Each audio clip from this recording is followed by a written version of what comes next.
everybody, and welcome to Taking Control, the ADHD podcast on rashpixel.fm. I'm Pete Wright, and that right there is Nikki Kinzer. Hello. Hello, Nikki Kinzer. Hello, Pete Wright. How are you?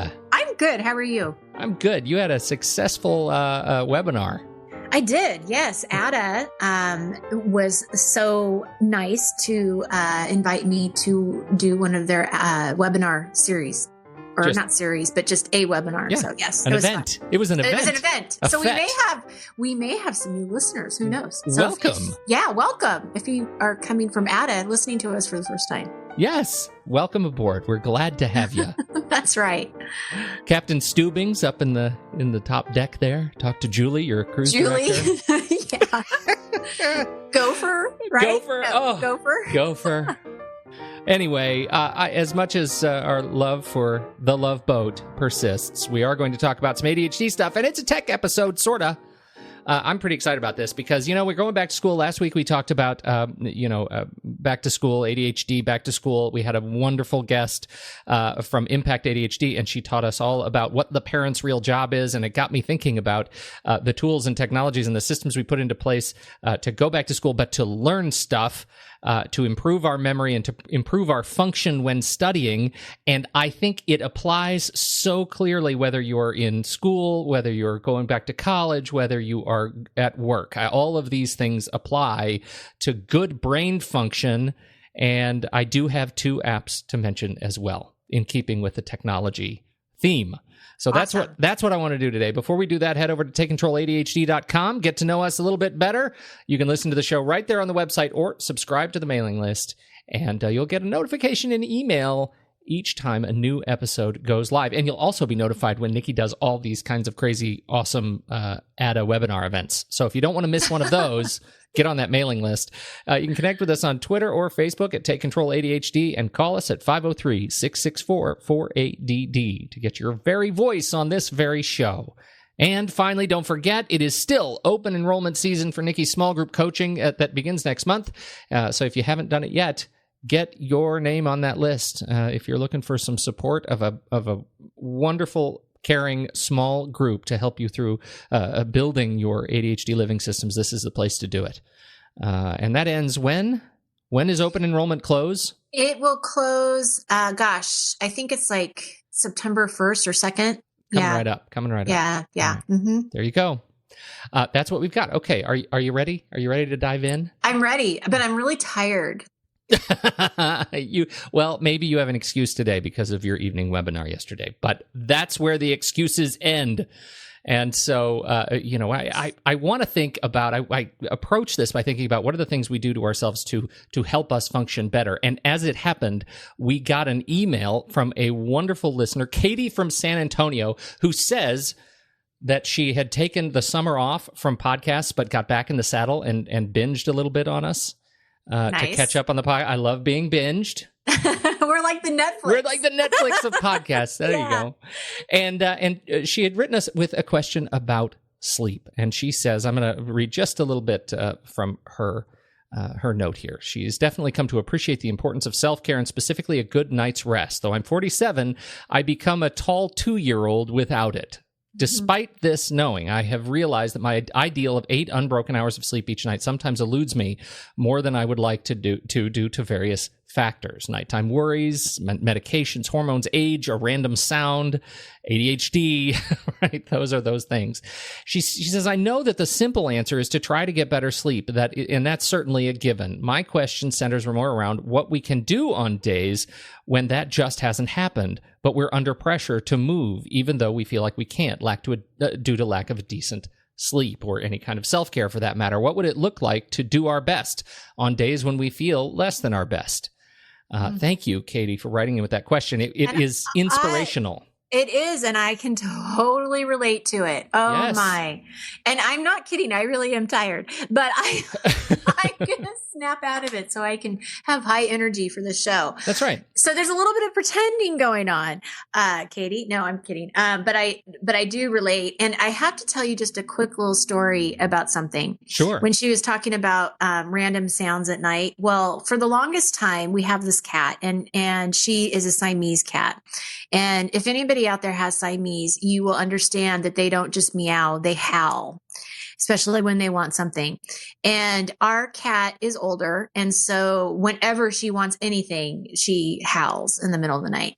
And this was going on and she would wake me up and then I wouldn't be able to go back to sleep for like an hour, sometimes even longer, because that's when I would start thinking about stuff. And it was just a big, huge mess. So I ended up moving the cat and I put her into the laundry room in the evening and made up a little bed for her and have a litter box in there and food and water and everything. And my kids thought I was just terrible. They were like, I can't believe you're doing this to Ellie. And I'm like, but you don't understand. I can't sleep. I can't sleep with her in my room because she's just so loud. Right. And so I totally get that. It's like I had to actually, move her out because every night I interrupted sleep and it was awful. So I totally get it. Yeah, totally it's terrible. Understand. And once you go down that road of having the disruption begets more disruption. Suddenly you notice everything. Suddenly you start feeling that daytime anxiety that you hope to shield yourself from while you are asleep. And that becomes really, really hard. I think our approach, though, and this is to Katie too, that sometimes there's just not much you can do. Right. When you are physiologically compromised, you are a zombie, and the best you can do, the very best you can do, is just try to make it to night again when you can go to sleep again. Sometimes that's just the way it is. And coasting, relying on adrenaline or stimulants will help you coast through doing the best you can do. But you need to know what is actually broken when you don't have good sleep. And that's where it came to mind to talk about sleep as a function of studying. And when you are trying to integrate new learning, that's where this really has an impact. So there is a wonderful study that refers to the crippling chain reaction of bad study habits. It leads to poor grades, poor performance at work, and poor health. And it all starts with sleep. And how researchers are coming to understand that sleep affects learning and memory. Because we know because of how we feel that a lack of sleep impairs a person's ability to focus and learn, right? I can tell you that when I don't get a good night's sleep, I'm foggy. That's how I describe it. I'm foggy, I'm a zombie, whatever those words are. But sleep is necessary to make the work that we did yesterday stick so that it can be recalled in the future. So what kind of memories are we talking about? There are three kinds of memories that we're thinking about when we go through our day, right? There's facts and figures, data that you're trying to remember. Maybe it's the names of the capitals of all the states for anybody who still does that. Is that a thing? It is in school for like young ones. I think it's called the internet. I thought we just skipped learning those kinds of things. Anyway, facts and figures, times tables, those kinds of things. Then there are episodic memories. Those are like bike accidents and your first kiss, right? There are things that happen that are tied to a specific event, a specific episode that are non-repetitive generally. And then there are procedural or instructional memories. These are memories that go along with like learning to play the drums, or here's a new computer system, a new HR system, or finance or planning system, or things you're learning how to do. Those are procedural or instructional memories. And there are three things that have to happen for memories to stick, right? Number one is acquisition. That's the act of actually taking in the new information and putting it in your brain the first time, right? The second is consolidation, that memories have to become stable in the brain so that they can, number three, be recalled later. So acquisition, consolidation, and recall. It's a pretty simple process. Two of those things, number 1 and 3, acquisition and recall, those are things that happen while you're awake, right? You acquire the information while you're awake, and then you need to recall it while you're awake, unless you're talking in your sleep, and that's a whole different thing. Consolidation, however, happens at night while you are sleeping. So if you're working on a big project one day, or a big presentation you need to deliver the next day, it is more important than ever that you get a good night's restful sleep, because the work that you do on Thursday will come back and repay you in spades on Friday. You will be able to recall all of the new information, the memories that you need to recall when you need to recall them, and perform at your best. So, to Katie, when you don't get a lot of sleep, know that that function specifically is broken. So what do we learn from that? What do we do about that? Well, sometimes you just have to know, I better not plan anything that is going to require a high degree of facility with new memories or new projects or new data, stuff that I've been learning over the last week, if I'm not functioning at my very best. I better not be called upon to plan the next community meeting. I better not be called upon to do some of those things. I better work strategically around the deficit of not being able to recall important data. I think it's really interesting. I had no idea. There you go. Here's something new to think about. It is. It really is something to think about. Because I was thinking when I first read her question, I was thinking kind of along the same lines as you, in the sense of, okay, well, don't work on anything too complicated, or, anything that requires a lot of decisions, because when you're tired, you're not going to always make the best decisions, things like that. But this really kind of puts a little bit more science behind it, of why that may be the case. So that's really interesting. Yeah, because the thing that we describe as fogginess is often quite specific. Like we actually can't remember something. That's the fog, right? We have a sort of abstract descriptor for what is actually a something that we understand. This is settling science, that we understand how this works. But here's an interesting thing. More recent studies obviously are showing that people who are sleep deprived, in addition to being, sort of foggy, they also have poor reflexes. So they're physiologically compromised. They're not able to respond as quickly to external stimulus. So that green light changes to yellow, changes to red. You might not be ready for that if you're the next car in line. You might be slamming on your brakes a little bit too late. You might be at risk in some of these areas because you are sleep deprived. And this one actually hits right home. People that are suffering from lack of sleep are more likely to believe they are right in their opinions when they are factually, categorically wrong. Interesting. Right?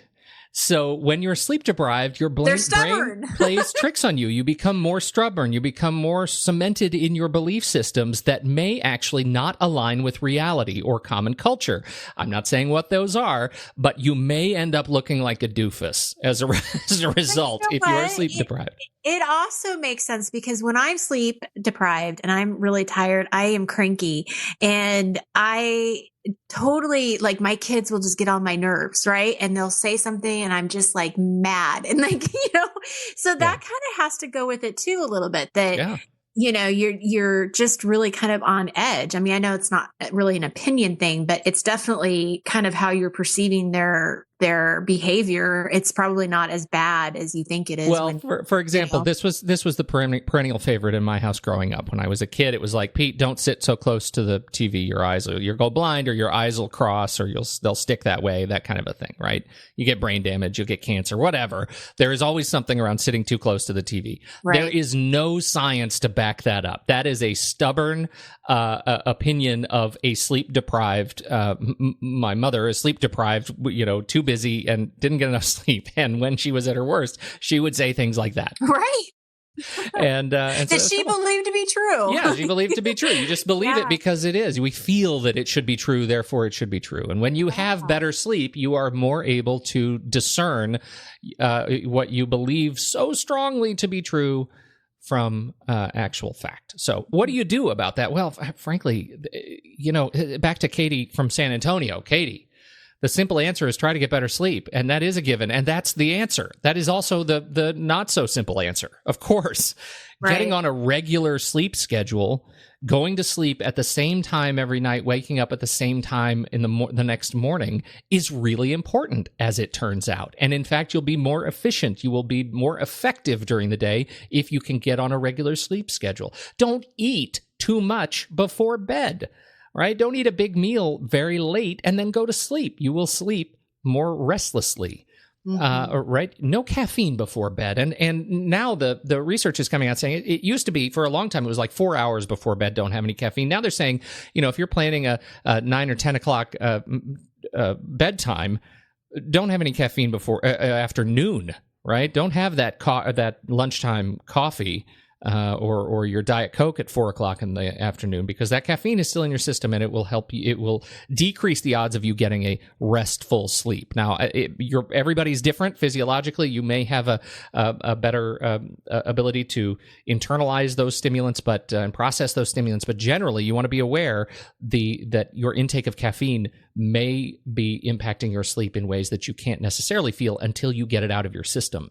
And experience what it's like, and generally have a comfortable and dark area to sleep in.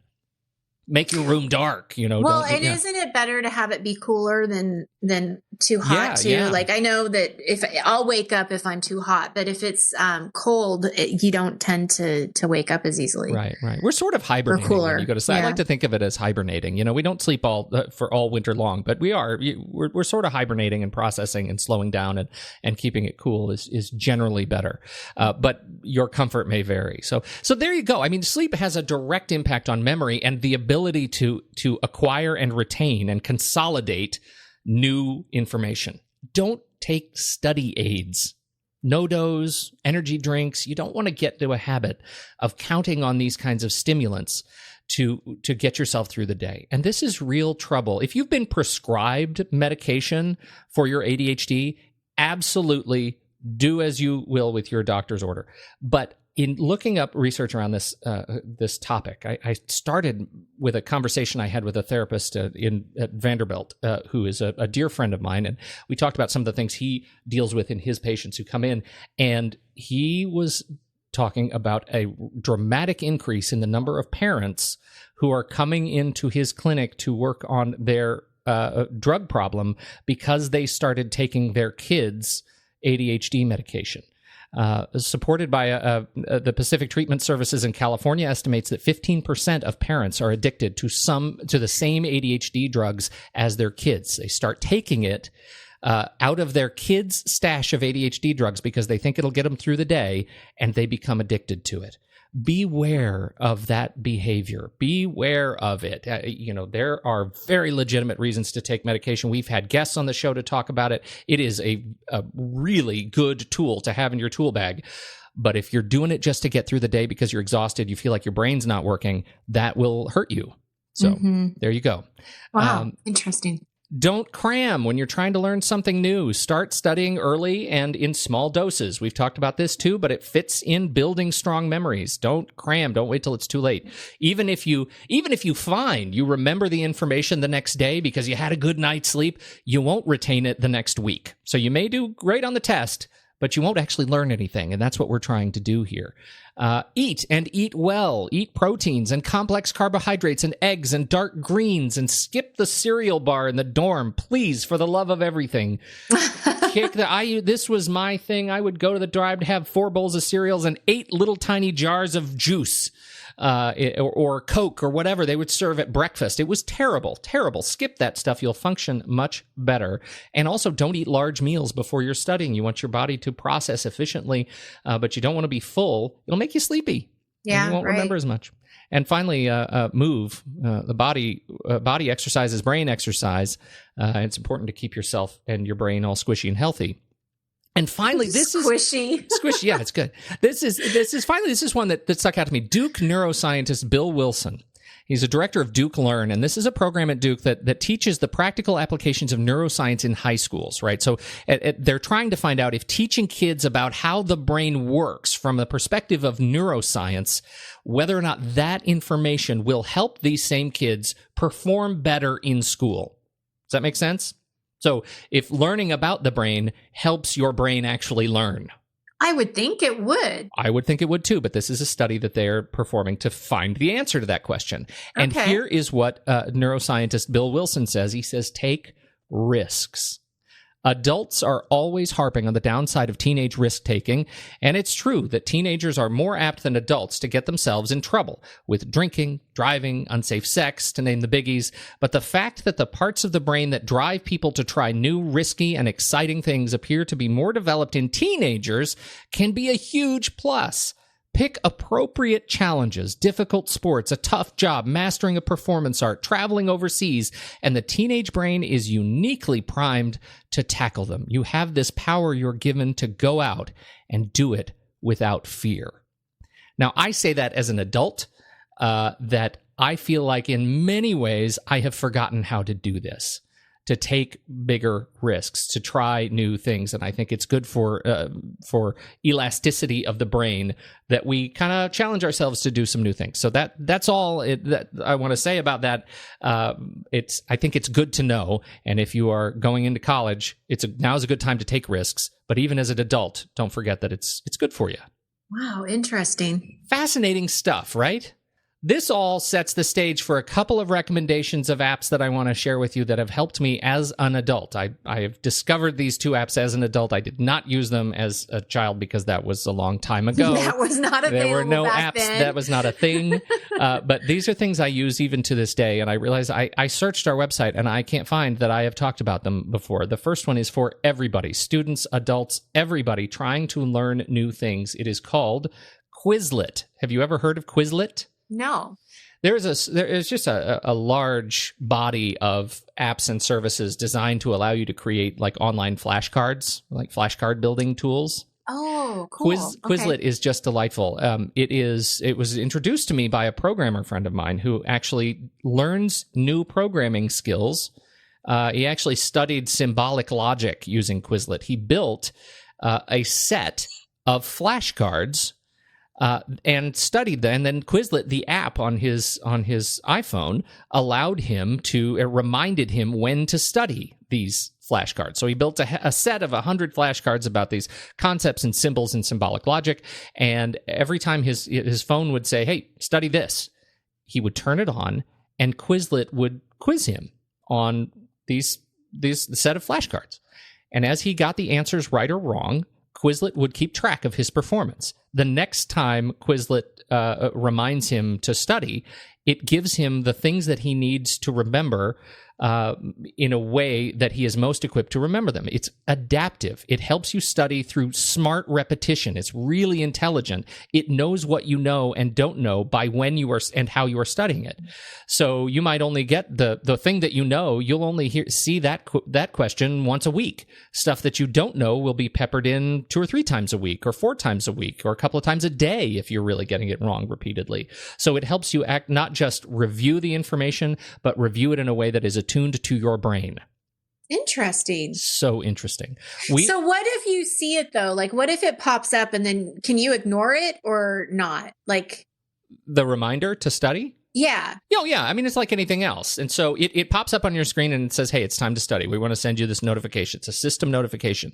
If you know you have to learn something, then you're going to say, "Oh, okay, I'm going to study through this thing. Yeah, I'm going to look at it." If you are averse to studying, this is not a good tool for you because you're going to ignore the notification. You're never going to study. So this is for anybody who knows they need to learn something new and wants to review concepts around it. Now, what I love so much about Quizlet is that you can really study anything. They have a large directory of these sets that people have created that they've put into this giant online catalog that you can add to your own account. For example, I studied the Certified Professional Photographer exam questions through Quizlet. And that was a set of flashcards that other people have created and adapted and updated for their own needs and left online. I added it to my account. I updated it for my needs. I changed the wording of the questions so that I would understand it. I added new questions, and then it was created out in the public, so other people can then leverage that experience and add it to their account and start studying these facts. It's really that's powerful. Cool. Even better, many sets are available around school system textbooks, vocabulary that is tied up to Common Core so that you can study your language appropriate or grade appropriate language skills. And so it is a fantastic, in addition to just being a generic learning tool for anybody, adults and kids alike, it's a great academic tool because there has been a large investment of professionals, academics, educators building sets in Quizlet to help you learn important topics. It is free, and there is a pro plan available for $19.99 a year that adds some extra measurement tools. It's a really valuable service. Quizlet, it's great. You need to check it out. So that's the first that I want to recommend. The second is called iStudies Pro, and it's iStudies STUDIEZ Pro. Now, this one is for students, high school and college primarily. This is a tool that allows you to really, as they say, take charge of your education. It is a single app available cross-platform that ties it ties all your homework, all your course schedule, all your tasks, and even your ongoing grade point average in one app, and reminds you not just where you have to be, but what you have to do and when you have to do it in your course of study. It was recommended to me by one of my students who had suggested that it might be useful to other students that I have, but he is a student who graduated and still uses iStudies Pro to organize his work around his meetings and tasks that he needs to deliver at work. And so it is apparently quite an addictive app once you get used to it. It syncs with all of your appropriate reminder and calendar systems. I invite you to check it out. It comes highly recommended from students at istudentpro.com. Check that out. There you go. That's what I have. Some thoughts, I like it. Thoughts on health and 2 great apps. That's how I want to wrap it up today. Any questions? How'd I do? I think you did great. Excellent. I learned something new. Excellent. I like hearing that. Mm-hmm. Well done, everybody. Good luck. Thank you, Pete. Thank you. This was a fun one to think about and talk about, and so I hope people got something useful out of that, students and grown-ups alike. There you go. Thanks, there you everybody. go. On behalf of Nikki Kinzer, I'm Pete Wright, and we will catch you next week right here on Taking Control, the ADHD podcast.